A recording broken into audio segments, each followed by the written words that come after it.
베드로 전서입니다.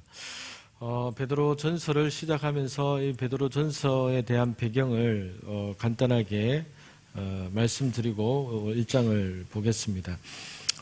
이 베드로 전후서는 이제 예수님의 제자 베드로가 이 책을 기록했습니다.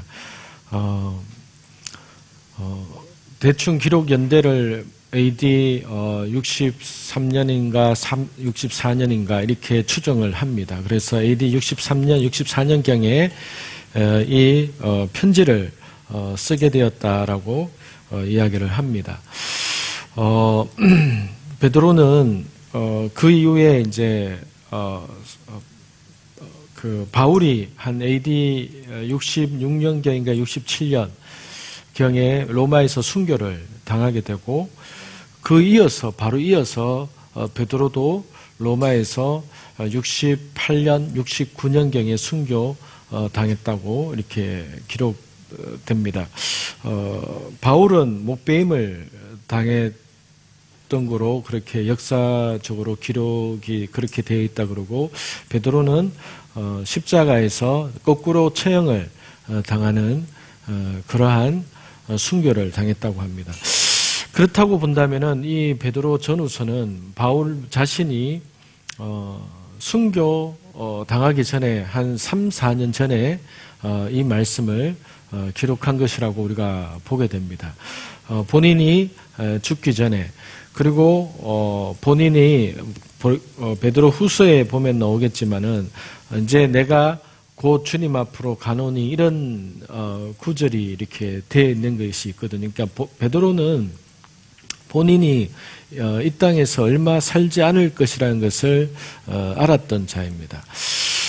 예수님이 잡혀갔을 때 3번씩이나 부인했던 그였지만은, 그렇게 두려워하고 무서워했던 그였지만은, 그가 성령에 이끌려서 성령을 받고 나서는 이렇게 십자가에 거꾸로 못 박혀 죽을 때까지 그가 예수님의 사도로서 그렇게 로마에 가서까지, 이 아시아에 가서까지 복음을 전하고, 이 이제 베드로 전후서의 이렇게 내용을 보면은 아마 핍박을 예견한 그런 마음에서 하나님께서 베드로를 통하여서 핍박을 곧 맞이하게 될 성도들을 향해서 하나님 앞에서 어떻게 그러한 시련과 고난을 견뎌야 되는가에 대해서 베드로를 통해서 말씀하신 것 같습니다. 왜냐하면은 이 당시에는 이제 AD 한 62년경부터 이제 네로 황제가 그렇게 로마의 황제로 그렇게 다스렸는데,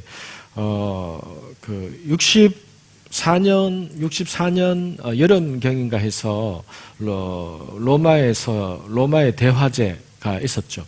그래서 세계에서 3대 대화제가 있는데, 로마 대화제, 그리고 영국의 화제, 그리고 일본의 화제, 이게 세계의 3대 화제라고 합니다. 근데 어쨌든 이 로마에 있었던 이러한 큰 화제에 대해서 뭐 네로가 불질렀다, 뭐 또 여러 가지 많은 추측이 있고 하는데, 또 다른 쪽에서는 뭐 그거는 과장된 해석이다, 이런 얘기를 많이 하긴 하는데, 어쨌든 그러한 로마의 큰 대화제가 일어남을 통해서 어쨌든 모든 초점이 그리스도인들에 대한 박해로 돌아서게 된 것입니다. 그런데 이러한 박해가 본격적으로 일어나기 전에 베드로가 베드로 전서와 후서를 기록한 것을 보게 됩니다. 그런 측면에서 봤을 때에 하나님께서는 박해가 본격적으로 시작되기 전에 베드로를 통해서, 이 서신을 통해서 박해를 곧 맞이하게 될 성도들에게 그것을 준비케 하고 어떻게 신앙을 지켜야 되는가에 대해서 사도 베드로를 통해서 이 편지를 쓰게 하셨던 것 같습니다. 그 이후에 또다시 AD 90년에 또다시 극심한 박해가 있었을 때, 그 당시쯤에는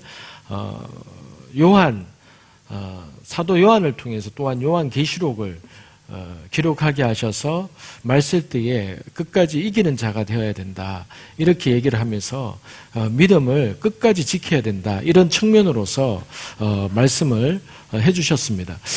그래서 베드로 전서는요, 1장에 있어서는 1장에 대충 내용을 보면은 우리가 받은 오늘 본 1장의 내용은 우리가 구원받은 것이 무엇인지, 우리가 어떠한 신분인지, 우리가 예수 그리스도의 피로 거듭났다는 것이 무엇인지에 대해서 깊이 있게 베드로가 이야기를 하고 나서 베드로 전서 2장부터 4장까지는 구체적인 우리의 어떤 삶에 있어서 그리스도인으로 된 이후에 핍박을 맞이하게 된 그리스도인의 삶에 있어서 부부관계나 아니면 여러 가지 어떤 삶에 있어서 어떠한 삶의 자서로 살아야 되는가에 대해서 얘기하고 있는 부분이 베드로 전서입니다. 베드로 후서는 이 마지막 때에 거짓 선지자나 그리고 이제 주님 오실 날이 얼마 남지 않았다고 해서 여러 가지 많은 이단 사상들이 나오고 있는 상황 속에서 그러한 종말론에 대해서 어떠한 자세를 취해야 되는가, 이러한 측면으로서 베드로 후서를 기록을 했습니다. 이러한 측면에서 베드로 전서와 후서를 우리가 주일날 보게 되는 것은 지금 우리 시대에 필요한 딱 시기적으로 딱 맞는 그런 말씀인 것 같습니다.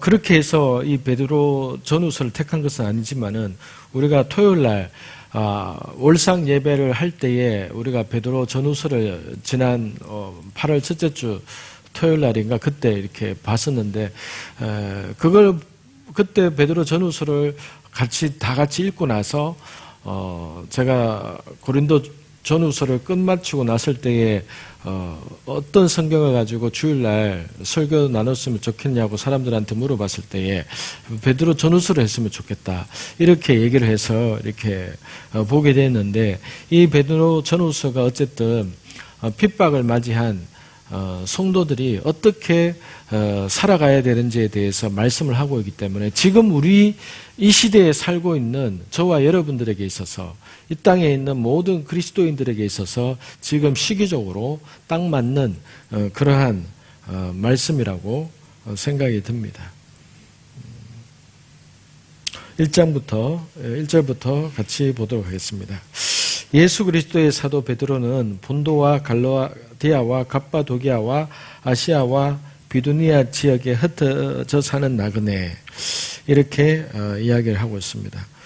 지도를 잠깐 보는 게 좋을 것 같죠. 제가 카톡에 지금 지도를 하나 올리겠습니다.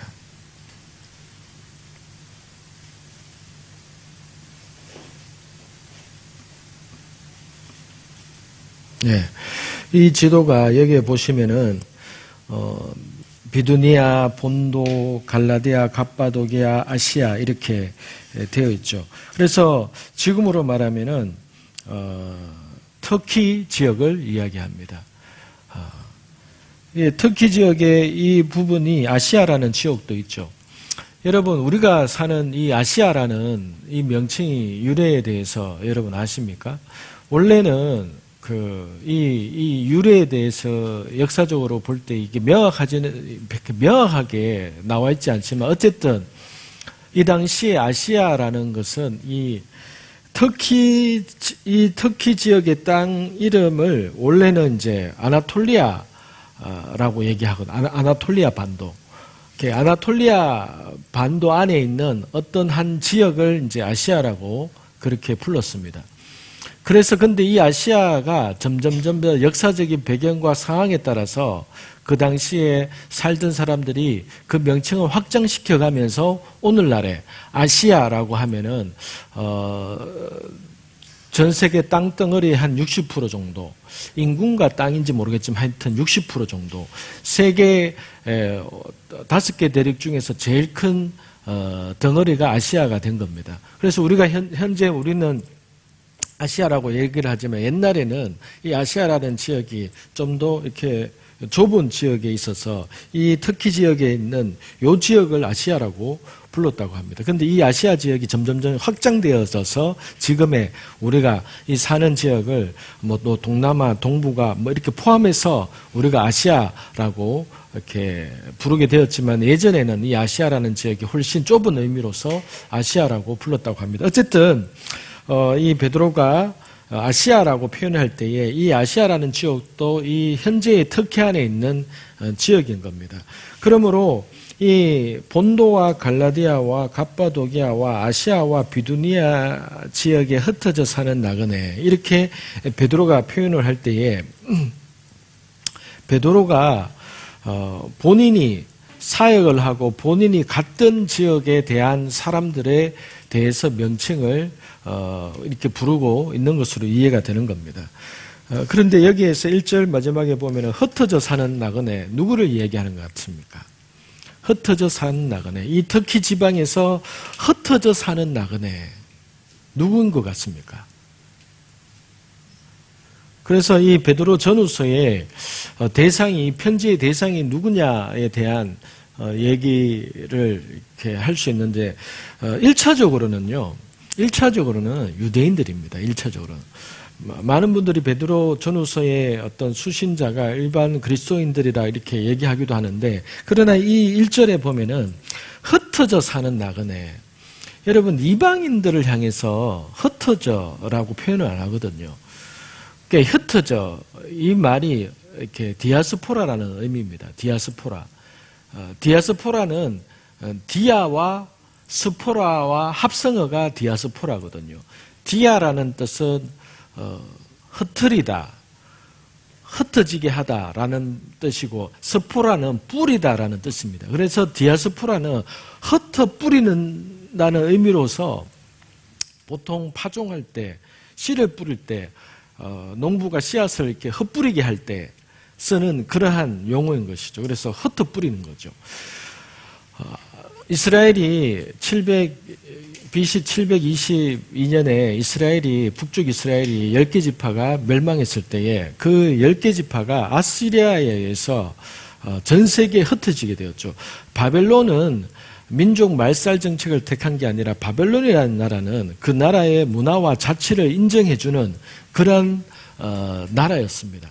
그래서 여러분 잘 보십시오.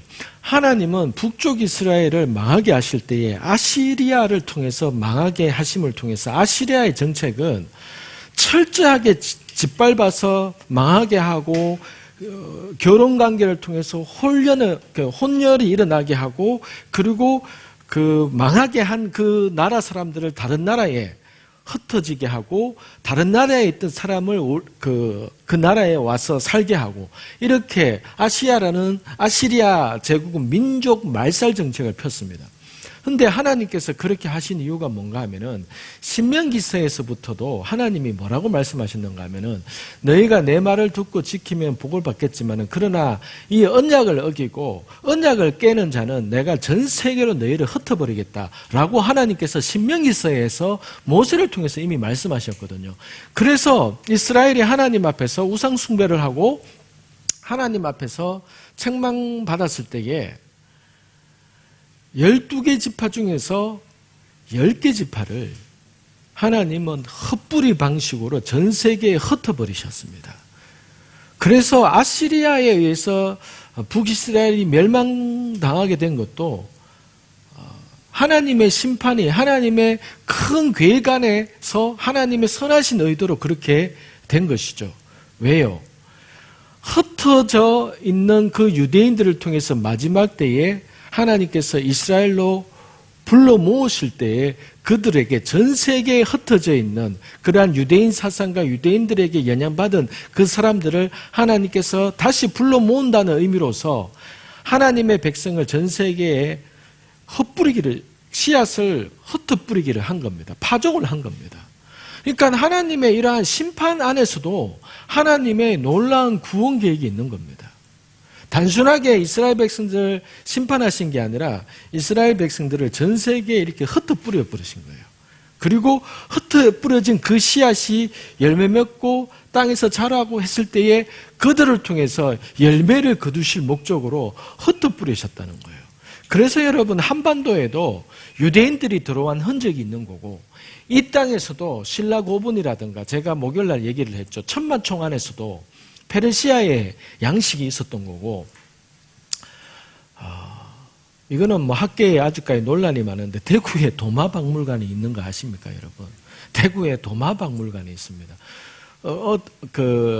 어떤 교수님이 도마가 인도에서 여기 한반도까지 왔다라고 하는 그러한 역사적인 자료를 이렇게 찾아가지고 나름대로 하여튼 도마라는 그 박물관을 대구에 이렇게 만들었습니다. 그런데 많은 또 사람들 한쪽에서는 너무 확대해서 간다 이렇게 얘기하시는 분들도 있고 어쨌든 저는 일리가 있다고 생각합니다. 왜냐하면 우리나라 안에 있는 천마총이라든가 고려 고분벽화가 예전에는 다 그게 고구려 벽한 줄을 알았고 신라의 유물인 줄 알았습니다. 그런데 최근에서야 그 고구려 고분벽화와 천마총에서 나온 유물들이 한반도의 것이 아니라 페르시아 땅에서 건너왔다는 것이 최근에 밝혀졌거든요.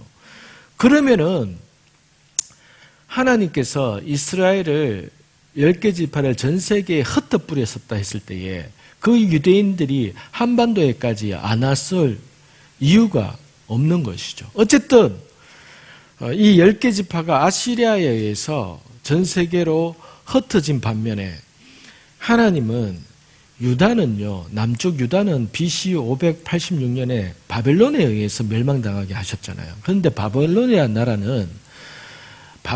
나라는 자치권과 자치 문화와 그 민족의 종교를 인정해주는 나라였습니다. 그래서 바벨론이 페르시아가 전 세계를 정복했을 때에 각 나라의 정치와 그러한 자치권을 주고 총독을 파견할 뿐이지 그러나 자치권과 문화와 종교를 다 인정해 주었습니다.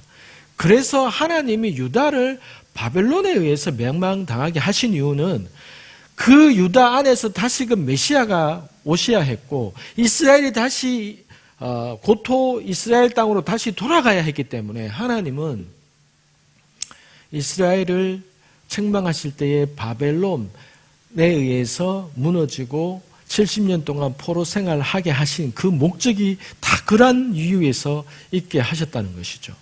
이처럼 하나님이 이러한 하나님의 그림에서는 여러분 아담과 하와 때부터 이미 창세 이전부터 하나님의 계획 안에서는 이 모든 인류 안에서의 사람이 타락하게 될 경우에 어떻게 구원할지에 대한 그 계획을 하나님은 이미 창세전부터 가지고 계셨던 것이죠. 이것이 우리의 인간의 수준에서는 이 모든 것까지도 우리는 다 이해할 수가 없는 거지만 어쨌든 성경 말씀을 통해서 우리가 깨닫게 되고 발견되는 것은 하나님이 이 모든 것들을 철저하게 준비하셨구나라는 것들을 이렇게 보게 됩니다.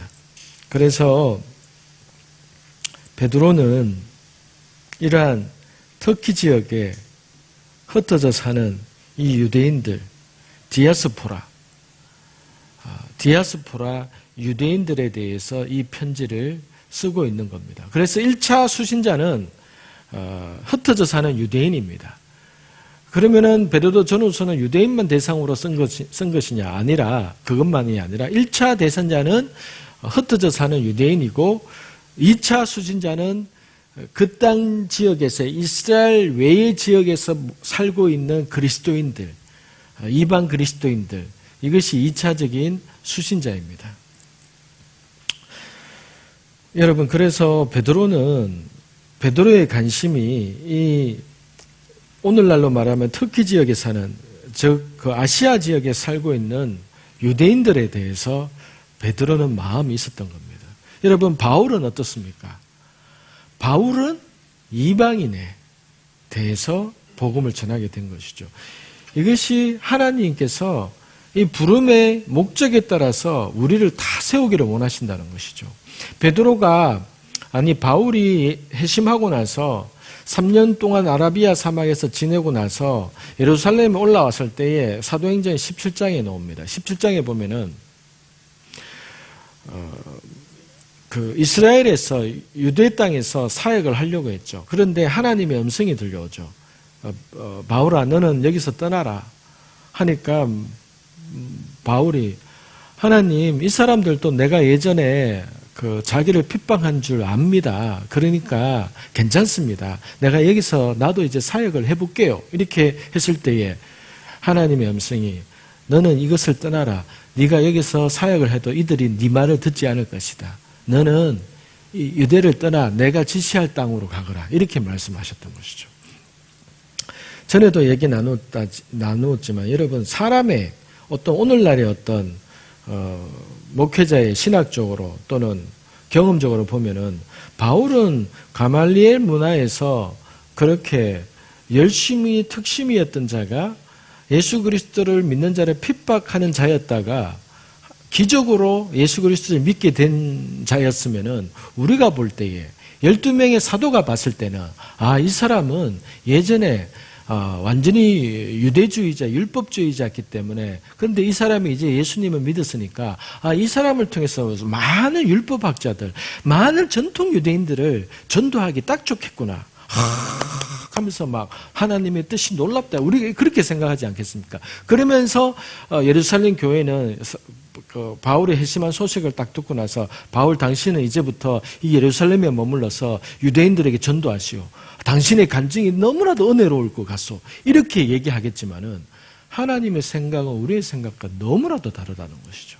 바울도 자기가 이제 그렇게 쓰임받을 줄 알고 예루살렘으로 돌아왔는데 돌아오자마자 하나님은 바울 보고 너는 여기서 아무리 복음 전해도 이들은 네 말 안 들을 거다. 그러니까 너는 나가라. 이게 이해가 되지 않는 것이죠. 어부 출신 베드로나 요한이 전하는 것보다도 학자 스타일의 바울이 전하는 것이 훨씬 습득력이 있을 것 같은데 우리는 하나님은 네 말은 안 들을 거다. 그런데 그 말의 뒷의미는 무엇일까요?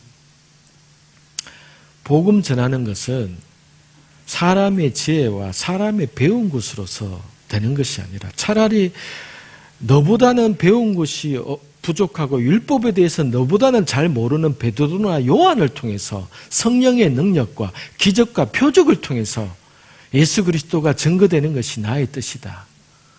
이렇게 해석이 가능한 거죠. 그래서 바울은 어쩔 수 없이 아시아로 무지 가고 싶었지만은 그럴 때마다 3번이나 성령에 의해서 하나님의 음성에 의해서 자꾸 가로막혀서 바울을 서쪽으로 유럽으로 하나님께서 몰아가셨던 것이죠.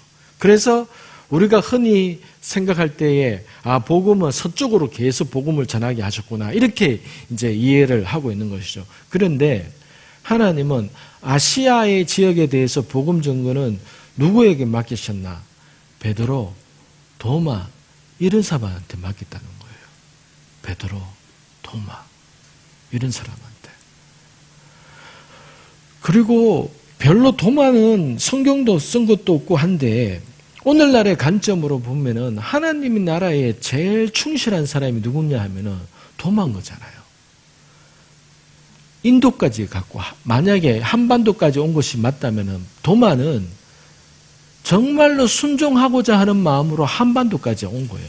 여러분 그 당시에 지금이야 배가 있고 비행기가 있고 그렇지만 그 당시에 그 배로 해협을 건너거나 대륙을 통해서 말을 타고 낙타를 타고 이렇게 걸어온다는 것이 그게 얼마나 어렵겠습니까? 그런데 도마가 왜 한반도까지 왔냐라고 이렇게 했을 때에 추측이 어떤 추측이 있는가 하면은 땅끝이 그 당시에 땅끝이 발견된 지역이 인도였기 때문에 인도가 땅끝인 줄 알고 도마는 예수님이 땅끝까지 이르러 너희는 내 증인이라고 했기 때문에 도마는 정말로 땅끝까지 가려는 마음으로 인도까지 가서 복음을 전했습니다. 그래서 인도에서 도마가 복음을 전한 것이 역사적인 기록과 그렇게 남아 있습니다. 그런데 그러면 도마가 왜 한반도까지 왔냐 이렇게 했을 때 어떤 추론이 있는가 하면은 인도가 땅끝인 줄 알고 얘기를 했는데 인도 사람들이 아니다.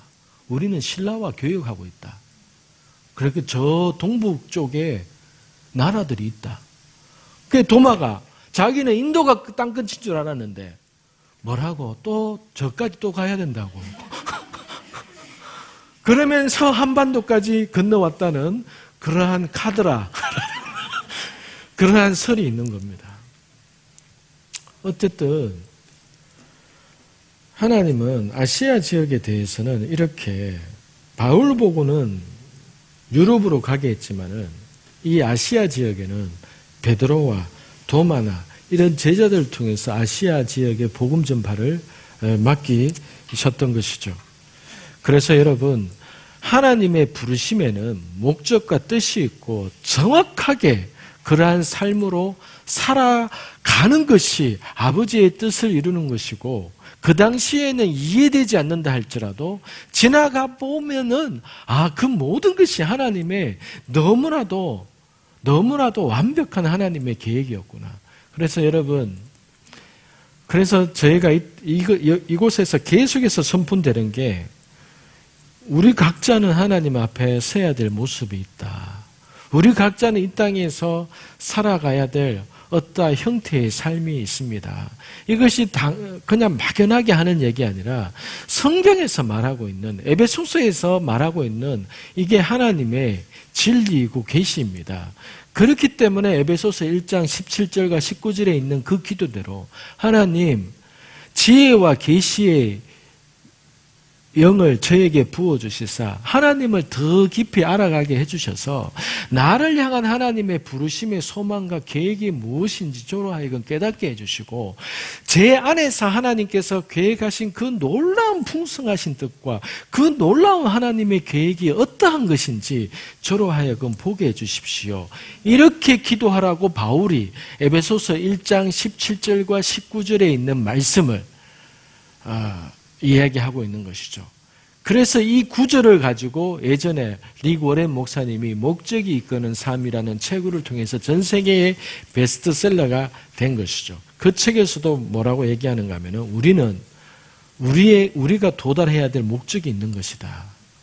그래서 정말로 우리의 인생 가운데 속에서 우리가 그리스도인으로 내가 하나님 앞에서 구원받았다는 이 의미가 무엇인지 더 깊이 있게 생각해 보면은 우리는 도달해야 될 어떤 목적이 있다는 겁니다. 그 목적. 그래서 그 목적을 위해서 살아가게 될 때에 우리의 삶에 있어서 진정한 가치와 기쁨을 누리게 된다는 것이죠. 사람은 아무리 돈이 없을 때는 정말로 돈에 대해서 어느 정도 있으면 나는 너무 좋겠다 이렇게 하지만은, 돈을 가진 사람들은 그러면은 그 마음 안에 있는 그런 갈증이나 뭔가를 또 이루고자 하는 그 욕구가 사라지느냐? 안 그렇더라는 거예요. 그러면 사람 안에 있는 그 목마름과 그 갈증을 해소할 수 있는 유일한 길은, 성경에서 말하는 것은 하나님이 각자에게 주신 그 위치에 서게 될 때에 비로소 사람 안에 있는 목마름과 갈증이 해소가 될 수 있다는 겁니다. 그래서 여러분, 베드로는 이 성령에 의해서 그 아시아 지역에 예수 그리스도의 복음을 전거하는 책임을 맡게 된 거고, 그래서 베드로가 죽기 3, 4년 전에 이 베드로 전서를 통해서 아시아 지역에 흩어져 사는 유대인들과 그리고 예수 그리스도인들에 대해서 지금 이 편지를 쓰고 있는 겁니다. 흩어져 사는 나그네. 예루살렘에서 많은 핍박이 일어났을 때에 하나님은 결국은 핍박을 통해서 복음이 전 세계로 흩어지게 하셨다는 것이죠. 여러분, 이때가 예수님이 승천하시고 나서 한 30몇 년이 지난 거잖아요. 그러면은 지난 30년 동안에 예루살렘 안에서 어떤 일이 있었겠습니까?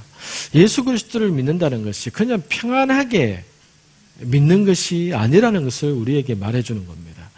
예수님이 승천하시고 나서 예수님이 예전에는 뭐라고 했습니까? 예수님이 제자들과 함께 있었을 때에는 전도하러 나갈 때에 너희는 뭐 전대를 차지 말고 지팡이도 지지 말고 그냥 가서 너희를 환영하고 하는 대로 가서 복음을 전해라, 이렇게 얘기를 했고, 또 바리새인들을 향해서 왜 당신의 제자들은, 바리새인이 예수님을 향해서 왜 당신의 제자들은 금식하지 않습니까? 했을 때에 예수님의 한 비유가, 신랑이 있을 때에는, 잔치집에 신랑이 있을 때에는 힘들게 말로 금식하냐? 금식할 필요 없다. 그러나 신랑이 빼앗길 때가 오나니 그때는 금식을 해라. 즉, 내가 지금 너희들과 제자들과 함께 있는데 이들이 이 세상의 구원주 메시아인 내가 이들과 함께 있는데 이들이 왜 배를 고르면서 금식할 필요가 뭐 있냐? 모든 것의 왕인 내가 이들 옆에 있는데 이들이 내 앞에서 금식한다는 것은 내 자존심이 뭐가 되냐?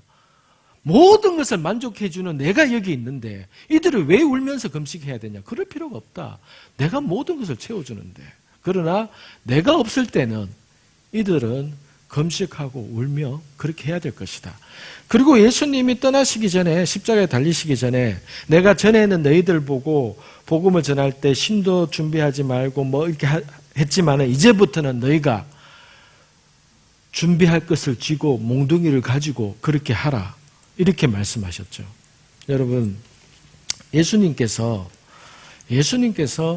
성천하신다는 것은, 이 땅에서 떠나신다는 것은 예수님은 알고 계셨던 것이죠. 원수마귀가 이제 이 땅에서 복음이 전파되고 하나님의 나라가 확장되는 일에 있어서 어떻게 방해할지, 어떻게 크리스찬들을 죽이고 협박하고 그러한 박해를 통해서 하나님의 나라를 방해할지 예수님은 알고 계셨던 것이죠. 그래서 몽둥이 준비할 자는 준비해라, 이런 비유를 하셨고, 울면서 금식할 때가 있을 것이다, 이렇게 말씀하셨던 것이죠. 그 의미는 무엇이냐 하면은, 내가 성천하고 나면 이 땅에서 복음이 확장되겠지만은 그 복음이 확장되는 데 있어서 원수 마귀가 너희들을 가만두지 않을 것이다.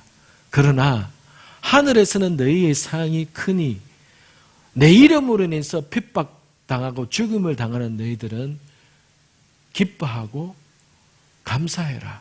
하늘에서 너희의 상급이 크니라. 이렇게 말씀하셨던 것이죠. 그래서 여러분, 예수님이 승천하고 나서 이 AD 60 몇 년대까지 올 때까지 엄청난 박해와 핍박을 통해서 그리스도인들이 어쩔 수 없이 흩어짐을 통해서 복음이 증거되게 된 것이죠. 그래서 하나님의 나라가 평화롭게 자발적으로 복음이 증거된 것이 아니라 어쩔 수 없이 살고자 몸부림치는 그 과정을 통해서 복음이 흩어지게 된 겁니다. 그러면 우리에게 무엇을 의미할까요? 우리가 오늘날 이 땅 가운데 속에서 예수님을 믿고 하나님의 뜻대로 살아간다는 것은 모든 것이 평안하게, 예수 믿으면 다 잘 됩니다. 예수 믿으면 다 복 받습니다. 예수 믿으면 모든 것이 만사형통입니다. 라는 것이 진짜 복음이 아니라, 예수 믿고 나서 이 땅 가운데 속에서 하나님의 뜻을 이루고 그것을 아버지의 뜻을 이루면 이룰수록 우리 가운데 어쩔 수 없이 내가 당하는 핍박과 그 고난을 통해서, 나는 아픔이 있고 슬픔이 있지만 그러나 그 나의 아픔과 그 슬픔과 그 고난을 통해서 하나님의 나라는 나로 인해서 확장되어 가더라. 이것이 하나님께서 그려가고 계신 그림이라는 거죠. 그래서 여러분, 초기에 예수 믿고 나서 왜 이 사람들이 행복하게 못 살았을까? 복음이 오늘날 저와 여러분이 이 자리에 앉아서 하나님의 자녀가 되도록 하기 위해서 초기에 이러한 제자들과 성도들이 극심한 박해를 당함을 통해서 오늘날 저와 여러분들이 하나님의 자녀가 될 수 있는 이 은혜를 누리게 된 것입니다. 그래서 예수를 믿는다는 것이, 하나님의 자녀가 되었다는 것이 그냥 우리가 막연하게 내가 예수를 믿었구나, 예수 믿어서 내가 이제 천국 가는 거구나, 그것만이 있는 것이 아니라 이 안에는 많은 의미가 포함되어 있는 것이고, 앞으로 정말로 하나님의 나라가 더 실제적으로 우리에게 경험되어질 겁니다. 마지막 때가 거의 다다랐기 때문에. 2절 보겠습니다. 곧 하나님 아버지의 미리 아심을 따라 성령의 거룩하게 하심으로 예수 그리스도께 대한 순종과 그분의 핏부림을 얻기 위해 택하심을 받은 사람들에게 편지를 씁니다. 은혜와 평강이 여러분에게 더 풍성하기를 빕니다. 누구에게 편지를 쓴다고 했느냐 하면은 곧 하나님 아버지의 미리 아심을 따라 성령의 거룩하게 하심으로 예수 그리스도께 대한 순종과 그분의 핏부림을 얻기 위하여 택하심을 받은 사람들에게 편지를 씁니다. 하나님 아버지의 미리 아심을 따라 하나님께서 미리 아셨다는 겁니다. 무엇을요? 복음이 증거됐을 때에 어떤 자가 거부하고 어떤 자가 받아들일 것인가에 대해서 미리 아셨다는 겁니다. 여러분, 이 부분이 참 신학적으로 아직도 논쟁이 많은데, 그래서 칼빈주의와 웨슬리안주의가 갈라지는 겁니다. 더 쉽게 말하면은 감리교인과 장로교인이 여기서 갈라지게 된 겁니다. 감리교는요, 예지예정론을 얘기합니다. 감리교는. 근데 우리 장로교는 장로교 중에서도 특히 우리 합동 측, 통합 측은 또 다릅니다, 여러분. 그렇기 때문에 우리가 지금 대구에서 뭐 칼빈주의 신앙으로 뭐 불가항력적인 은혜, 하나님의 어떤 주권적인 선택, 이렇게 이거를 잘못 오해해서 하나님은 구원받을 자와 천국 갈 자와 지옥 갈 자를 야 너는 천국, 너는 지옥 이렇게 하셨구나라고 해석이 가능한데 그렇게 가르치는 교회도 있습니다. 물론 목사님도 있고 우리 총신적이나 합동 측에서 그렇게 가르치는 사실은 그렇게 가르치는 데가 많죠. 그런데 감리교 쪽에서는 그렇게 얘기 안 합니다. 예지예정론 뭐냐 하면은 하나님은 모든 자에게 성경에 의하면 하나님이 모든 사람을 사랑하신다고 하지 않았냐. 하나님은 한 사람도 구원에서 제외되는 것을 원치 아니하신다. 그래서 하나님은 모든 사람에게 기회를 주시는 거다. 그런데 그 기회가 주어졌을 때에 사람들이 그것을 수용하면 구원을 받는 것이고 수용하지 않는 자는 구원을 받지 못하는 거다. 그래서 장로교에서 말하는 미리 천국 갈 자와 지옥 갈 자를 미리 정했다는 것은 그것은 너무 억지다. 이렇게 감리교에서 어쨌든 그렇게 얘기를 합니다. 저도 예전에는 우리 쪽에 대한 걸 교육받았고 신학교에서도 그렇게 받았기 때문에 그렇게 생각을 했지만은 성경을 읽고 또 예지예정론과 예정론을 비교해 보니까 저는 지금은 제가 장로교에서 안수받았잖아요. 근데 지금 교회는 우리 장로교 교회가 아니잖아요. 우리는 독립교회잖아요.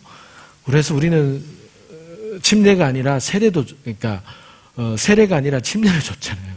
그래서 저는 예지예정론이 저는 맞는 것 같아요. 제 입장은. 그래서 하나님께서 모든 사람에게 기회를 주시지만은 여기 보세요. 2절에 하나님 아버지의 미리 아심에 따라 성령의 거룩하게 하심으로 예수 그리스도께 대한 순종과 그 부분의 핏부림 얻기 위해서, 즉 여러분 하나님은 무엇을 아시는가 하면은 복음이 전거됐을 때에 그 복음에 대해서 순종함으로 받아들일 자와 받지 않을 자를 하나님이 아셨다는 겁니다. 누구는 받아들이라고 하나님께서 정한 것이 아니라 누구는 받지 못하게 정한 것이 아니라 복음이 선포되어졌을 때에 여러분 잘 보세요. 에베소서 2장 8절은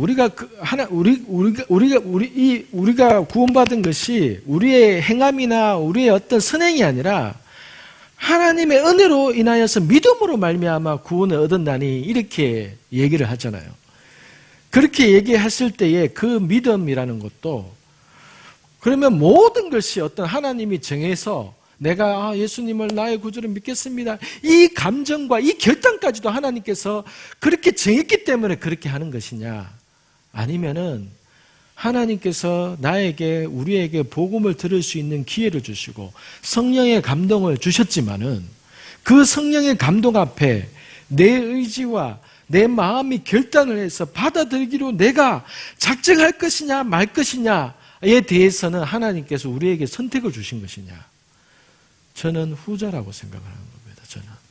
저는. 그래서 왜 그런가 하면은 신성준 목사님 얘기도 제가 했고 존 비비어 목사님 얘기도 했었고 한 번 구원은 영원한 구원이 아닌 것 같다라고 제가 말씀을 드렸잖아요. 근데 장로교 원래 합동측 교리에서는 불가항력적인 은혜, 하나님의 어떤 한 번 선택은 영원하다. 하나님의 구원은 절대로 실패하지 않는다. 우리는 그렇게 저는 어렸을 때 신학교에서 그렇게 배웠습니다. 그런데 성경에서 보았던 것과 그리고 신성준 목사님의 간증이나 존 비비어 목사님의 얘기나 또 미국에 있는 많은 목회자들이 구원론에 대해서 새롭게 얘기 나오면서 교회 다닌다고 해서 예수 한 번 믿었다고 해서 그 사람이 다 구원받는 것은 아니다. 그렇게 구원론이 새롭게 얘기되고 있거든요. 근데 저는 그게 맞는 것 같아요. 저는 당당하게 얘기합니다. 저는 제 마음은 구원이 그냥 내가 예수 믿었다고 해서 그것이 끝까지 보장되는 것이 아니라고 저는 믿습니다.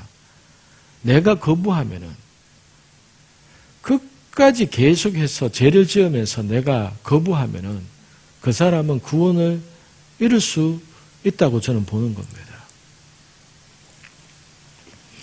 2절에 하나님의 미리 아심을 따라 성령의 거룩하게 하심으로, 여러분 성령님께서 우리를 거룩하게 하심으로 예수 그리스도께 대해서 순종하고자 하는 마음을 주신 거예요.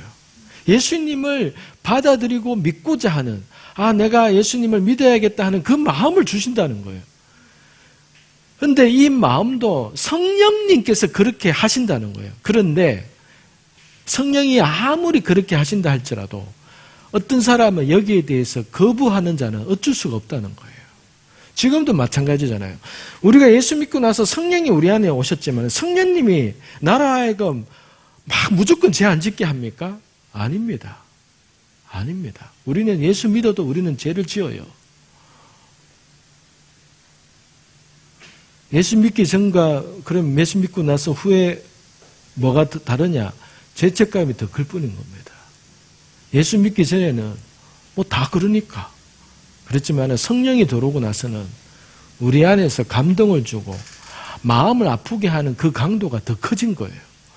그래서 우리로 하여금 점점 내가 이렇게 살면 안 되는데 라는 감동과 마음을 계속 하나님께서 성령을 통해서 주시는 것이죠. 성령님이 강제로 우리를 죄 안 짓도록 그렇게 하시지 않는다는 겁니다. 그렇기 때문에 예수님을 믿는다는 것도, 예수님을 구원자로 나의 구주로 고백하는 것도 강제적으로 그렇게 되는 것이 아니라 그 성령의 은혜에 대해서 그 수용자가 결단을 하고 믿음의 고백을 마음으로 믿고 입으로 고백을 해야 구원이 주어지는 것이죠. 그렇기 때문에 여러분, 우리는 이러한 예수 그리스도에 대한 성령의 거룩하게 하심으로 인하여서 우리가 순종과 이 핏부림을 통해서 하나님의 택하심을 받은 자라는 사실입니다. 3절부터는 이제 쭉쭉쭉 나갑니다. 우리 주 예수 그리스도의 아버지 하나님을 찬양합니다. 하나님께서는 그분의 풍성하신 긍휼을 따라 우리를 거듭나게 하시고 예수 그리스도를 죽은 사람들로부터 살리시어 산 소망을 얻게 하심으로, 베드로가 하나님을 왜 찬양합니다라고 했느냐 하면은 그분의 풍성하신 긍휼을 따라 우리를 거듭나게 하셨다라는 겁니다. 예수 그리스도를 죽은 사람들부터 살리시어 산 소망을 얻게 하셨다는 것이죠. 개역개정에는 이것을 순서를 바꿔놨습니다. 어떻게 바꿔놨는가 하면은 예수 그리스도를 죽은 사람들로부터 부활하게 하심으로 인하여서 우리를 거듭나게 하시고 이렇게 되어 있습니다. 즉 여러분, 예수님이 부활하셨기 때문에 우리가 거듭나게 되었다는 겁니다.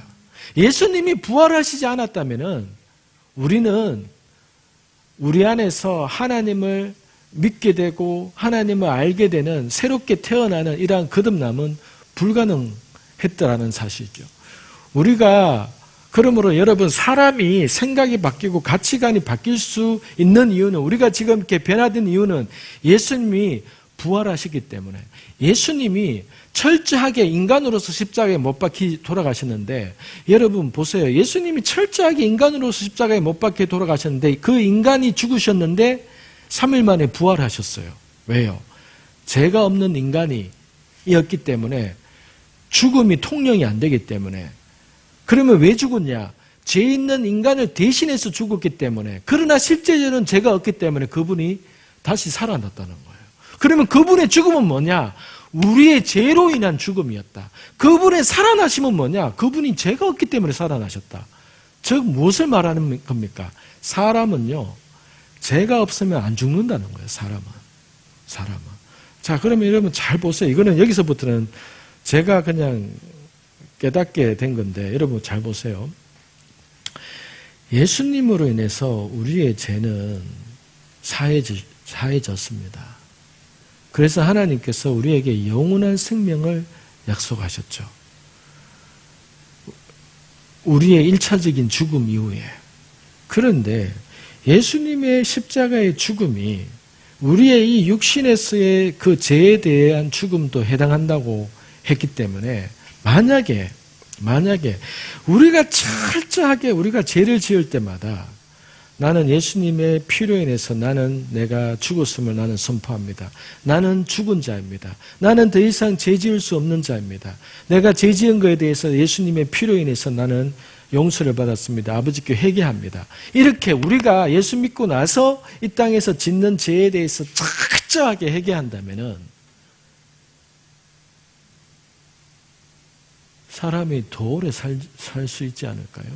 그리고 몸 안에 있는 질병이나 어떤 것이 있다 할지라도, 여러분 우리가 치유 축사를 통해서 배워서 알겠지만은, 그리고 힐링 코드라는 책을 통해서 제가 나누었지만은, 모든 질병의 99%가 그 의학계에서 힐링 코드라는 책을 통해서 모든 사람이 이 땅에서 당하는 모든 질병의 99%는 스트레스 때문이라고 얘기하고, 왜 스트레스 때문에 질병이 생기느냐? 사람이 스트레스가 생길 때 안에서 스트레스에 해당하는 화학 물질이 분비되기 때문에 그 독소에 의해서 오랫동안 쌓여서 사람 몸 안에 암이든지 여러 가지 장기가 망개지고 뭐가 달라지고 세포가 깨지고 이렇게 해서 질병이 온다. 이렇게 얘기를 하잖아요. 그러면은 만약에 여러분 우리가 축사를 통해서 내 안에 있는 영을 빼내든지 어떤 죄에 대해서 미움이나 내 감정에 대해서 철저하게 회개한다면은요, 안 고쳐질 질병이 없는 겁니다. 이 말씀에 의하면은. 왜요? 예수님은 우리의 죄 때문에 죽으셨어요. 그런데 왜 살아나셨느냐? 그분은 죄가 없기 때문에 살아나신 겁니다. 그러면은 우리의 영혼은 예수님의 피로 인해서 구원받은 것은 맞는데 우리의 육신은 이 땅에 살면서 예수 믿더라도 계속 죄를 짓는 거예요. 그리고 우리의 죄 때문에 죽게 돼 있는 거고. 그렇지만은 우리 몸 안에 어떤 질병이나 아픔이 우리의 연약함으로 어쩔 수 없는 어떤 죄라든가 감정이라든가 영에 의해서 질병이 생겨서 그렇게 되는 것이라면은 철저하게 우리의 생각이나 감정에 대한 그 모든 죄에 대해서 철저하게 회개하고 고백이 되어진다면 안 나을 질병이 어디 있겠습니까? 안 나을 질병이 어디 있겠습니까? 그래서 예수 그리스도의 부활로 인해서 우리는 거듭나게 된 겁니다. 그리고 산 소망을 얻게 하셨다는 겁니다. 왜 굳이 여기서 소망도 아니고 산 소망이라 하느냐 하면은 사람들은 다 소망이 많습니다. 희망상. 근데 그것은 이루어지기도 하고 안 이루어지는 겁니다. 근데 베드로가 여기서 말하는 왜 굳이 살아있는 소망이라고 하느냐 하면은 이것은 없어지지 않는 소망, 그리고 안 이루어질 수 없는, 반드시 이루어질 수밖에 없는 소망이라는 뜻으로 산 소망이라고 표현을 한 겁니다. 산 소망이 뭡니까? 4절, 여러분을 위해 하늘에 쌓아둔 썩지 않고 더워지지 않고 쇠하지 않는 유업을 얻게 하셨습니다. 이것이 산 소망, 확실한 약속이라는 겁니다. 우리에게 유업이 있다는 겁니다. 하늘에 쌓아둔 유업입니다. 근데 하늘에 쌓아져 있기 때문에 이 쌓아진 유업이 이 땅에서 내려오기 위해서는 우리가 늘 얘기했지만 하늘에 있는, 천국에 있는 것이 이 땅에 풀어지는 것은 철저하게 믿음에 의해서만 풀어지는 것이죠. 믿음에 의해서 풀어지는 것이죠. 여러분, 이 세상에 3차원으로 살고 있는데 이 3차원의 세상은 이미 천국에 있는 그 모형은 아니지만 천국에 있는 것들이 이 땅에서 다 내려온 것이죠. 여러분, 하나님이 땅이 있어라, 바다가 있어라, 물이 있어라, 우주, 이 자연이 있어라 했을 때에 하나님도 모르는 것을 하나님이 창조하셨을까요? 하나님은 본인이 알고 있는 것을 이 땅에 다 말씀으로 창조하신 겁니다. 그러면은 하늘나라에서는 이 땅에 있는 모든 보석은 다 하늘나라에 있는 보석의 일부분이 이 땅에 있는 것이고, 하늘나라에는 아직 이 땅에 없는 보석까지 있는 것이죠. 즉 하나님은 우리에게 유업을 하늘에 쌓아두었는데, 에베소서 1장 3절 4절에 나오죠. 그런데 우리를 위해서 약속하신 이 유업이 이 땅에 끌어내리는 것은 우리한테 책임이 있고 우리의 몫이라고 하나님이 갈라디아서 3장에서 말씀하고 있습니다. 그래서 예수 그리스도의 피로 인해서 우리가 구원받게 하시고, 왜 하나님이 우리에게 거듭나게 하시고 이 땅에서 사는 동안에 무엇을 주셨느냐?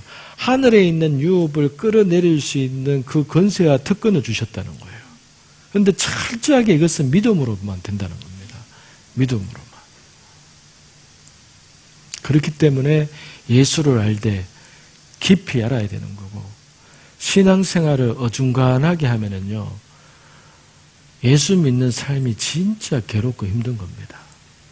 여러분, 신앙생활을 어중간하게 하면은요, 이거 사람 돌아버리는 거예요.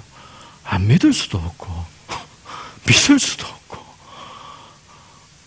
안 믿자니 찝찝하고, 믿자니 괴로운 것 같고. 그래서 신앙생활 어중간하게 하는 것이 진짜 가랭이가 째지는 겁니다.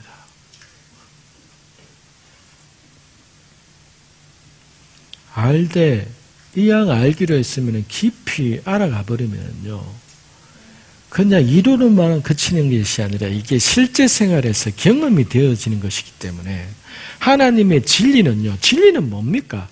진리는 경험되어지는 것이 진리거든요. 실제적으로 이 이론과 현실의 삶과 이렇게 경험되어지는 것이 진리인 거거든요.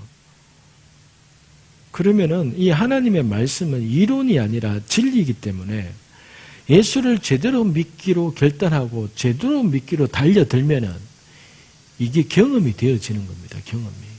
그래서 그 경험 때문에 우리가 더 깊이, 내가 더 해봐야겠다, 더 알아가야겠다, 더 깊이 들어가야겠다 라는 마음으로 그때부터는 예수 믿는 것이, 이 표현이 이렇게 표현할 수밖에 없지만 예수 믿는 것이 여러분 수월해지는 겁니다. 모를 때는 예수 믿는 것이 힘들어요. 왜? 아까 얘기했던 그런 이유 때문에. 그런데 알면 알아갈수록 예수 믿는다는 것은 굉장히 쉬운 거예요. 아니, 쉽다기보다는 굉장히 기쁜 거예요. 그래서 예수님이 진리를 알지니 진리가 너희를 자유케 하리라. 예수님을 제대로 알지 못하면은요, 예수 믿는 것이 괴롭고 힘든 겁니다. 예수님을, 성경 말씀을 제대로 모를 경우에는 자꾸 네가 와서 주일 예배 드렸냐, 주일 성수했냐, 이런 걸로 사람을 옥죄기 때문에 사람이 막 괴롭고 미치겠는 거예요. 신앙도 모르는 애한테 막 어렸을 때, 야, 너 성가대 했냐, 너 예배 드렸냐, 애 완전히 돌아버리는 거예요, 애가. 하나님은 그렇게 하시지 않습니다. 하나님은 관계죠, 관계. 그래서 경험하고 알게 되면은 자기가 찾아가게 되는 것이, 이것이 예수를 믿는다는 것이고, 진리를 경험하는 세계가 아는 만큼, 경험되어지는 것만큼 내가 추구하게 되는 것이 진리거든요. 우리는 진리를 경험하는 것이지 진리를 듣거나 진리를 배우고 있는 것이 아닌 겁니다. 그래서 4절에 이런 말씀을 읽을 때에도 그냥 흘러버리면 흘러가는 겁니다. 그런데요, 4절에 여러분을 위해 하늘에 쌓아둔 썩지 않고 더러워지지 않고 쎄하지 않는 유업을 얻게 하셨습니다. 여러분을 위해서 하늘에 쌓아둔 이게 도대체 뭘까? 이런 거에 대해서 탐구하기 시작하고, 그러면 이것이 천국 가서 경험한다는 것인가? 이 땅에 있을 때에도 하늘에 쌓아둔 것을 경험할 수 있다는 것인가? 이것을 알고 경험한 자들에 의해서 제가 여러분들한테 나누고 저의 경험을 나누면은 이 땅에서 얼마든지 끌어내릴 수 있다는 겁니다. 이 땅에서 얼마든지 끌어내릴 수 있다는 거예요. 몰라서 안 할 뿐이지. 안 해서 모를 뿐이지. 6절, 그러므로 여러분은 이제 온갖 시험을 당해 잠깐 근심하게 됐으나 오히려 크게 기뻐합니다. 무슨 말을 합니까? 흩어져 있는 나그네인 이 유대인들은 왜 기뻐합니까? 온갖 시험을 당해 잠깐 근심하게 됐으나 그러므로 이것을 이미 깨닫게 되고 뼛속 깊이 알고 있는 여러분들은 잠깐 근심하게 되고 잠깐 환난과 고통이 있으나 여러분은 크게 기뻐합니다. 여러분, 이게 진리인 겁니다. 이게 이론이 아니라 이게 글로만 읽으면은 여러분 하나도 감동이 안 되는 겁니다. 그런데 이것이 진리로 베드로가 지금 농담하고 베드로가 그냥 대충 사람을 위로하려고 이 말을 쓰는 것이 아니라 이것이 진리라면은 정말로 이 고난 가운데 있는 그 사람들이 그 당시에 사자밥이 되고 그렇게 할 수 있었던 이유가 무엇입니까? 그들에게 있어서는 그것이 보였던 겁니다. 그것을 손에 붙잡을 수 있을 만큼 그들이 경험했던 겁니다. 7절, 그것은 여러분이 당하는 믿음의 시련이 불로 단련해도 없어질 것보다 더 기해 예수 그리스도께서 나타나실 때 칭찬과 영광과 존귀를 얻게 하려는 것입니다. 여러분이 당하는 믿음의 시련, 믿음의 시련이 있다는 겁니다.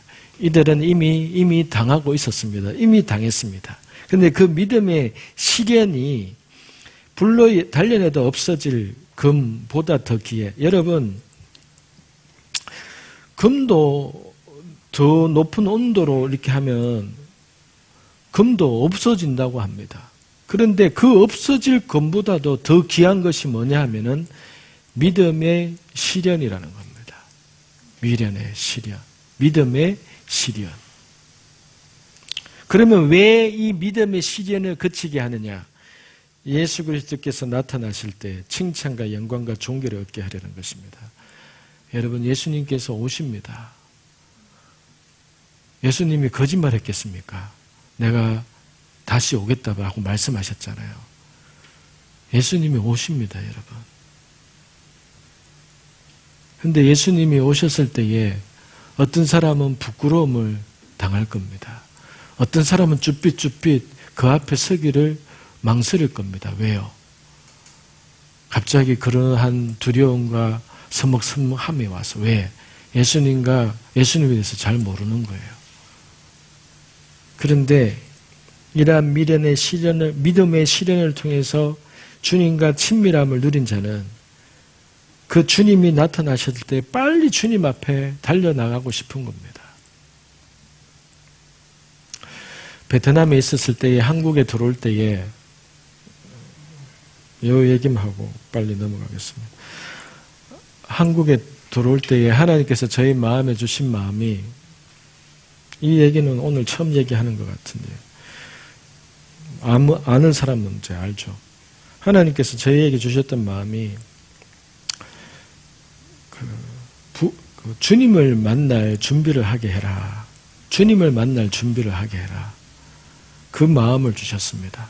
그래서 우리 주변에 이제 곧 하나님께로 가게 될 사람이 많은데 그 사람들이 주님을 만날 준비를 하게 해야 되는 거구나. 그래서 한국에 들어왔을 때 2017년에 장인, 장모님 2분, 저희 부모님 이렇게 해서 잠깐이지만 그런 얘기를 했습니다. 이제 돌아가신 장인한테도 그런 얘기를 했습니다. 장인어른, 장로님이라고 해서 천국 간다는 보장이 있는 것은 아닙니다. 대담하게 그런 얘기를 한 거예요. 그리고 천국 가서 주님을 만났을 때에 지금 나의 이 모습으로 예를 들어서 천국에 갔다고 했을 때에 그 주님 앞에 서먹서먹하다면, 왠지 뭔가 두렵다면, 왠지 서먹서먹하다면 얼마나 그 상황에서 얼마나 후회가 되겠습니까? 그래서 얼마 남지 않은 내가 지금까지 살아온 날보다도 앞으로 살아갈 날이 적을 것 같다라는 생각이 든다면 지금부터는 내일이라도 주님을 만났을 때에 서먹서먹하지 않도록 준비를 하셔야 되지 않겠냐고. 그렇게 얘기했을 때에 그분이 이제 그래 그렇다 하면서 이제 그때부터 내가 그동안 기도를 안 했는데 다시 기도를 해야겠다 뭐 이렇게 하면서 이렇게 하셨는데 그 저 장모님이 나중에 이제 장례식 때 그런 얘기를 하는 거예요. 평생을 한 번도 내게 사과하지 않던 양반이 그렇게 그날 이후로 그렇게 밤에 잘 때에 왜 젊었을 때 내가 속썩이고 힘들게 했을 때 왜 도망 안 갔냐고. 왜 도망 안 갔냐고. 그러면서 내가 진짜 미안하다. 젊었을 때에 내가 잘못한 거 진짜 미안하다. 이 얘기를 밤에 잘 때마다 한 번이 아니도 여러 번을 그렇게 하더라는 거예요. 그래서 장모님이 참 이 양반이 신기하네. 평생 사과하거나 그걸 잘못했다고 그 부분에 대해서 얘기하지 않던 양반이 그렇게 밤마다 그렇게 사과하더라면서 그러더니 천국 갔다면서 이 얘기를 하는 거예요. 그래서 그 얘기를 듣는데 그 장인어른이 그래도 돌아가시기 전에 그 아내한테 내 미안하다 잘못했다 이 얘기를 하고 가셨구나 이 생각이 들면서 하나님께서 준비하게 하셨구나 이 생각이 드는 거예요. 저희 아버지도 이제 작년에 12월에 돌아가시는데 저희 어머니가 그러는 거예요. 그러니까 저희 아버지가 처음에 여기 오셨을 때는 저희 어머니를 통해서 들은 얘기가 뭔가 하면은 걔가 좀 너무 극단적으로 얘기하는 것 같다. 걱정된다. 막 그렇게 얘기했다는 거예요. 제가 막 한 번 구원은 영원한 구원이 아니다. 막 이렇게 얘기하니까 평소에 교회에서 듣는 얘기가 아니니까 이제 그렇게 얘기하니까 저희 아버지가 불편해 하신 거예요. 그런데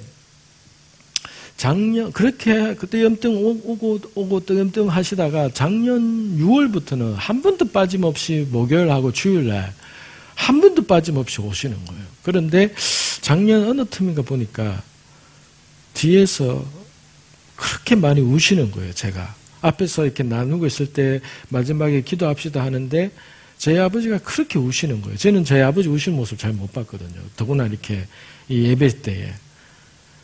그런데 그렇게 우시는 거예요. 그런데 자주 우시더라고요. 그러면서 나중에 들은 얘기가 의하면은 예전에 하지 않던 일을 하더라. 뭐예요? 하니까 집에 와서 꼭 자기 전에 그렇게 기도를 하고 주무시더라. 이렇게 얘기를 하는 거예요. 그리고 나서 작년 12월에 이제 갑자기 돌아가셨잖아요. 그래서 저는 무엇이 느껴지는가 하면은 그나마 하나님께서 은혜를 주셔서 자신을 돌아볼 수 있고 주님을 만날 수 있는 그 준비를 하게 하셨구나. 이 생각이 드는 거예요. 그러니까 얼마나 감사한지 모릅니다. 그게 얼마나 감사한지 모릅니다. 사람은 일찍 죽고 늦게 죽고 오래 산다고 해서 감사한 게 아니라 주님 만날 준비가 되지 못한 상태에서 죽는 게 그게 가장 불행한 겁니다. 그게. 나는 아직 주님 만날 준비가 되지 못했는데 갑자기 사람이 하루아침에 죽는 것은 누가 알 수 있고 누가 예견할 수 있겠습니까? 그런데 주님 만날 준비가 되지 못한 상태에서 어느 날 갑자기 주님 앞에 하나님 앞에 서게 됐을 때 얼마나 쭈삣쭈삣하고 얼마나 부끄럽고 내가 지금 왔었으면 안 되는데 이미 그게 후회한들 그게 돌이킬 수 있겠습니까? 안 되는 거죠. 그런데 오늘 이 7절 말씀에 여러분 믿음의 시련이 이 믿음의 시련은 달가오는 하는 사람이 아무도 없습니다. 그런데 이 믿음의 시련이 무엇을 만나느냐 하면은 예수 그리스도께서 나타났을 때 칭찬과 영광과 존귀를 얻게 하려는 것이다. 그래서 여러분 우리가 예수님을 믿고자 하고 예수님을 따르고자 하는데 여러분 가운데 시련이 있고 아픔이 있고 슬픔이 있고 한다면은 그것은 여러분 그것은 현재의 내 삶을 하나님께서 새롭게 정리하시는 것이고 주님을 제대로 만날 수 있도록 믿음에 대해서 제대로 믿도록 하나님께서 준비시키는 그 모든 과정인 겁니다. 왜? 주님은 반드시 오실 거거든요. 주님은 반드시 오실 거거든요. 그리고 한 번 죽으면 끝이 아니거든요. 죽음 이후에는요, 영원토록 죽지 않는 두 갈래의 갈림길이 있거든요. 육신의 죽음 이후에는 영원토록 죽고자 해도 죽을 수 없는 그 지옥의 고통이 있는 반면에 이 땅에서의 아무리 고난과 어려운 가운데 살았다 할지라도 영원토록 천국에서 맛보는 그 기쁨과 그 평강과 이 땅에서 살 때는 상상도 하지 못했던 그러한 일들이 있을 거거든요. 제가 여러 번 얘기하지 않습니까? 저는요, 제가 순관고등학교 다닐 때 기독교 학교인데 참 힘들고 부끄러웠던 게 수요일 날 되면은 이제 체프를 드리는데 모든 학생들과 모든 선생님들이 자요. 그런데 왜 이렇게 수요일마다 예배를 드릴까? 나는 그게 너무 내가 신앙이 좋은 것도 아니었는데 그 시간이 너무 부끄러운 거예요. 나는 내가 신앙도 없을 때였는데도 불구하고 기독교 학교라는 이름으로 수요일에 오전에 예배를 드리는데 다 자니까 앞에서 목사님이 설교하면 다 자니까 너무 부끄러운 거예요. 그리고 그 시간이 너무 싫은 거예요. 근데 어느 날 신성종이라는 목사님이 오셨는데 저는 몰랐어요. 근데 그분이 서울대 출신인데 그분이 자기가 어떻게 예수님을 하나님을 만났는지, 그분은 어릴 때 힘든 가난 속에서 하나님 한번 만나고 싶습니다 그렇게 기도하다가 정말로 그분이 하나님을 만나게 되었고 하나님의 음성을 듣게 되었고 그래서 그분이 목사가 되었는데, 그분이 그 간증을 20분 동안 그 설교하는데 그 간증을 하는데 아이들이 안 자는 거예요. 저는 그게 너무 신기해서 고등학교 때 그 강단에서 우리 애들 본다고, 와, 애들이 안 잔다면서. 그게 너무 그렇게 기분이 좋은 거예요. 목사님이 설교하는데 애들이 안 자니까 그게 그렇게 기분이 좋은 거예요. 마지막 시간에 예수님을 믿기로 결단한 사람이 일나라 하니까 아이들이 우르르 일나는 거예요. 저는 그게 너무 충격이었고 너무 감격스러웠습니다. 그리고 그렇게 예수 믿는 사람들을 욕하고 하던 선생님 이름은 생각이 안 나는데 사회 선생님. 그렇게 예수 믿는 사람 욕하고 그런 사람, 그 선생님이 일어나는 거예요. 한 분의 목사님의 그 설교가 이렇게 영향력이 있구나. 그래서 그때 제 머릿속에 신성종 목사님 대단하시다, 그 기억이 있었습니다. 그래서 저는 그때의 기억이 어떤 기억이었는가 하면은 목사가 되려면 저 정도는 돼야 되는 거구나. 목사가 되려면 하나님을 만나야 되는 거구나. 하나님의 음성을 듣지 않으면 목사가 되면 안 되는 거구나. 그때 그 기억이 저로 하여금 신대원 갈 때에 하나님의 음성을 듣게 했고 들으려고 그렇게 기도하게 했던 것이죠. 그런데 그 신준성 목사님이 충원교회 담임하시고 김영삼 대통령일 때에 주일마다 청와대 가서 예배 인도하고 했던 그런 목사님이죠. 그런데 그분이 왜 어느 날 한순간에 목회지를 다 내려놓고 선교사로 갔느냐. 2011년에 그분이 간증을 하는 것을 이제 유튜브에 듣게 된 거죠. 그분은 총신에서 교수였고 학자였기 때문에 이렇게 표현하더라고. 나는 간증이 절대적이라고 생각하지 않는다. 내 간증도 그렇다. 그리고 나는 예전에 천국 갔다 온 간증을 나는 제일 싫어했고 안 들었다. 그런데 내가 어느 날 기도하다가 천국과 지옥을 갔다 오고 나서 부터 일단은 이거는 내 경험이니까 나는 얘기 안 할 수가 없다 하면서 얘기한 게 뭔가 하면은 자기가 지옥 가서 본 게 충격을 받은 거예요. 왜? 자기가 너무나도 존경하고 좋아했던 목사님이 지옥에 있는 것을 본 거예요. 그것도 한두 명이 아니라 충격이었던 거예요. 충격. 그리고 천국 갔을 때 누가 천국에서 있는지를 딱 보게 된 거예요. 그거 갔다 오고 나서 모든 사역을 내려놓고 그분이 인도 선교사로 가시게 된 거예요. 인도 선교사로. 그 화려하고 명성과 부와 권력을 다 내려놓고 그분으로 하여금 하루아침에 인도 선교사로 가게 한 것은 본인이 지금까지 알고 있던 신학과 그 본인이 지금까지 알고 있던 그 믿음에 대해서 충격을 받았던 겁니다. 지옥가에 있는 크리스찬들을 보게 되면서 저는 그분의 간증을 왜 제가 신뢰 있게 생각하느냐, 제 고등학교 1학년 때 그분의 그 사건 때문에 그렇습니다. 그래서 이 얘기를 제가 자주 합니다. 그래서 여러분, 우리의 믿음의 시련이, 이 땅에서의 시련이 결국은 그리스도께서 나타나실 때에 우리를 완전히 하나님 앞에서 그러한 변화와 칭찬과 영광과 존귀를 얻게 하기 위해서 비록 이 땅에서는 시련과 연단과 고통이 있을 수 있다는 겁니다. 왜요? 베드로도 그러했고 바울도 그러했고 초기 교회의 성도들이 대부분 그러했기 때문에. 8절 여러분은 그리스도를 보지 못했으나 사랑합니다. 지금도 여러분은 그분을 보지 못하지만 믿고 말할 수 없는 영광 가운데 기쁨으로 즐거워합니다. 이는 여러분이 믿음의 결과로 영혼의 구원을 받기 때문입니다. 10절 이 구원에 관해서는 여러분이 받은 은혜에 대한 예언한 예언자들이 열심히 찾고 연구했습니다. 11절 그들은 자기 안에 계신 그리스도의 영이 그리스도께서 당하실 고난과 그 뒤에 받으실 영광에 대해 미리 증언하실 때 그리스도의 영이 무엇을 가리키며 어느 때를 지시하는지 알아보려고 살펴봤습니다. 여러분 무슨 말이냐면은 지금 여러분들이 받은 이 구원에 대해서는 옛 선지자들은 이 메시아의 나타나심과 메시아를 통해서 이루어지게 될 그 구원이 무엇인지에 대해서 열심히 성경을 가지고 묵상하고 상고하고 그렇게 했던 구원이다. 우리가 받은 구원이. 그런데 그것도 몇 선지자들만 그렇다. 그런데 선지자들이 연구하고 하나님의 음성을 들은 결과 야, 이 예수 그리스도의 구원은 너희 때에 해당한 게 아니다. 먼 훗날에 것이다 라고 선지자들은 우리 조상들은 깨닫게 되었다.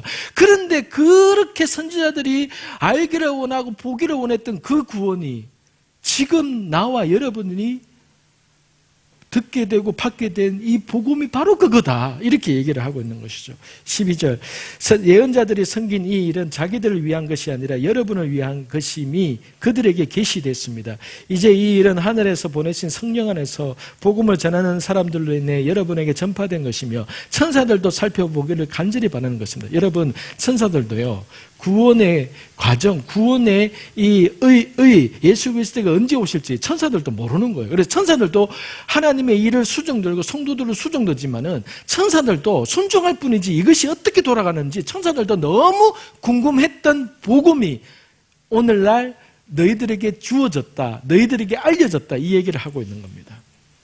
13절 그러므로 이렇게 얘기합니다. 그러므로 여러분은 마음의 허리를 동이고 정신을 바짝 차려 예수 그리스도께서 나타나실 때 여러분에게 주실 은혜를 끝까지 바라보십시오. 13절에 또 얘기하죠. 예수 그리스도께서 나타나실 때 7절에서도 예수 그리스도께서 오실 때 13절에서도 예수 그리스도께서 나타나실 때 여러분 주님이 곧 오십니다. 여러분 주님이 오십니다. 주님이 올라가시면서 내가 다시 오겠다고 말씀하셨고 그러면서 다시 오실 때의 징조를 쭉 얘기했는데 지금의 모든 상황들이 점점 그렇게 가까워지고 있는 겁니다. 주님이 오시는 겁니다. 14절 여러분은 순종하는 자녀로서 전에 무지한 가운데 따라 살던 욕망을 본받지 말고 여러분을 부르신 분이 거룩하신 것처럼 여러분도 모든 행실에 거룩한 사람들이 되십시오. 기록되기를 내가 거룩하니 너희도 거룩하라 라고 하셨습니다. 또한 여러분이 사람을 외모로 취하지 않고 각자의 행위대로 판단하시는 분을 아버지라고 부르고 있으니 나그네로 사는 때를 두려움으로 지내십시오. 나그네로 사는 때 여러분 우리의 삶이 여러분 우리가 뼛속 깊이 우리는 나그네라고 알아야 됩니다. 여러분 방랑자와 나그네는 다릅니다. 방랑자는요 목적 없이 정처 없이 그냥 떠돌아다니는 삶이 방랑자고 나그네는 목적이 있는 겁니다. 나그네의 삶은 목적이 있는 겁니다. 나그네는요 본향이 있는 겁니다. 방랑자는 갈 데가 없고 집이 없는 것이 방랑자고 나그네는 자기의 본 집이 돌아갈 집이 있기 때문에 그때까지 그 여정을 나그네에서 이리저리 계속해서 흘러가는 삶이 나그네인 것이죠. 여러분과 저의 삶이 이 땅에서 여러분 나그네입니다. 여러분 나그네입니다. 나그네라는 인식이 안 들고 자꾸 이 땅을 본향으로 생각하니까 힘든 거예요. 여러분 나그네인 겁니다. 나그네니까 지금 힘든 것은 당연한 겁니다. 나그네라서 그렇습니다. 나그네이기 때문에 우리가 받아야 될, 우리가 본격적으로 들어가서 살게 될 그 삶이 있는 겁니다. 지금은 단지 나그네일 뿐입니다. 18절 여러분이 알다시피 조상들로부터 물려받은 헛된 생활 방식에서 여러분이 해방된 것은 은이나 금같이 썩어질 것으로 된 것이 아니요 오직 흠도 없고 점도 없는 어린 양 같은 그리스도의 보배로운 피로 된 것입니다. 그리스도는 창세전부터 미리 알려지셨고 여러분을 위해 마지막 때에 나타나셨습니다. 여러분 예수 그리스도는 창세전부터 미리 알려주셨고 여러분을 위해 마지막 때에 나타나셨습니다. 여러분 아까 2절인가 3절에서도 하나님이 미리 아시사 이렇게 하잖아요. 여러분 그러면 구약의 성도들은 어떻게 구원받았을까요? 그러면은 조선시대 사람들은 그러면 어떻게 됐을까요? 여러분 구원은요 구약이나 신약이나 오직 믿음으로 되는 겁니다. 그리고 구원이라는 것은 제 문제가 해결되어야 구원이 되는 겁니다. 제 문제가. 그래서 구약 시대에는 제사의 제도를 주신 거고, 하나님께서 아브라함이 하나님을 믿음의 그를 의로 여기시고, 그래서 구약 시대에는요, 하나님과의 관계, 어떤 신약자는, 어떤 목사님들은 구약의 백성들도 예수 그리스도를 바라봄으로 구원을 얻게 되는 것이다 이렇게 얘기하지만은, 그 신약적으로는 그러한 신약 학자들이 그렇게 얘기하는 사람들이 많습니다. 그런데 저는 아무리 생각해도 뭐 모세 정도야 그 정도 바라볼 수 있을지 몰라도 저는 아브라함도 이삭도 야곱도 예수 그리스도를 메시아를 바라보는 그 시각이 도대체 몇 명이나 가지고 있었겠습니까? 저는 그건 불가능하다고 믿습니다. 구약의 성도들이 먼 훗날에 오실 메시아 예수 그리스도를 바라본다? 저는 그거는 불가능하다고 봅니다. 그러면 구약의 성도들은 하나님을 믿음으로 구원을 받은 겁니다. 하나님을 믿음으로. 그리고 제사를 주셨기 때문에 죄를 계속해서 회개하고, 물론 히브리서에 그 동물의 제사가 사람의 죄를 온전케 하지 않나니, 그러나 하나님은 아브라함이 하나님을 믿음으로 의뢰 여기시고 그 제사의 방식을 통해서 죄를 사해 준다고 하나님이 인정하기로 하셨기 때문에 인정을 한 거고, 완전한 죄사함은 예수 그리스도가 메시아로 이 땅에 오셨기 때문에 그 죄가 완전히 사해진 거죠. 나중에 이제 베드로전서 3장에 가면 예수 그리스도께서 음부에 내려가시사 이 구절이 있는데, 이거 가지고 신학적 논쟁이 굉장히 많습니다. 그런데 저는 그것도 어느 정도 뭔가 목적이 있다고 보는 겁니다. 어쨌든 구약의 성도들은요, 하나님을 믿음으로. 그럼 조선시대 사람들은 어떻게 되겠습니까? 여러분 이렇게 생각하시나요? 대전제는 무엇인가 하면 하나님은 정의로우신 분이다. 하나님은 공평하신 분이다. 이 대전제가 있어야 됩니다. 하나님은 언제나 옳으시고 언제나 정의로우신 분이시다. 그러면 조선시대 사람들은, 신라시대 사람들은요, 로마서에 보면 하나님께서 율법이 없는 자는 율법이 없는 자대로 사람의 양심에 의해서 살게 있어서 양심이 깨끗하고 양심에 끄리낌 없는 삶을 평생을 산다면 그 사람은 구원을 받는 거예요. 그런데 양심에 찔림이 있고, 그래 쉽게 말해서 로마서에 보면 하나님께서 일반 계시를 통해서 특별 계시라는 이러한 예수 그리스도나 성경을 통해서 사람들에게 알려주지 않았다 할지라도 해를 보고 달을 보고 사람의 마음 가운데 신에 대한 존재에 대한 갈급한 바 마음을 주셨기 때문에 진심으로 그 신에 대해서 갈구함이 있는 자에게는 하나님께서 하나님을 발견케 되는 그 은혜를 주셨다고 되어 있습니다.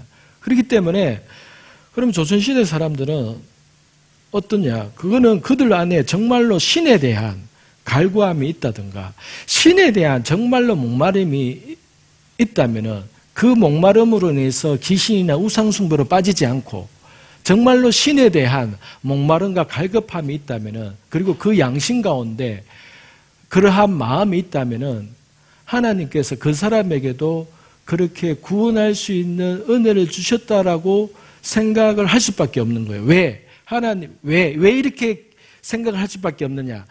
하나님은 공평하신 분이기 때문에. 그러나 무지 어렵죠, 그게. 그래서 여러분, 어쩔 수 없이요, 조선시대 사람들은 구원받기가 무지 힘들었다고 볼 수밖에 없습니다. 구원론적으로 볼 때. 그래서 이 베드로 전서에서 얘기하는 바가 뭔가 하면은, 이 구원은 천사들도 알기를 원했고 구약의 선지자나 예언자들도 그렇게 보기를 원했던 그러나 그 혜택이 그들에겐 전혀 없었다.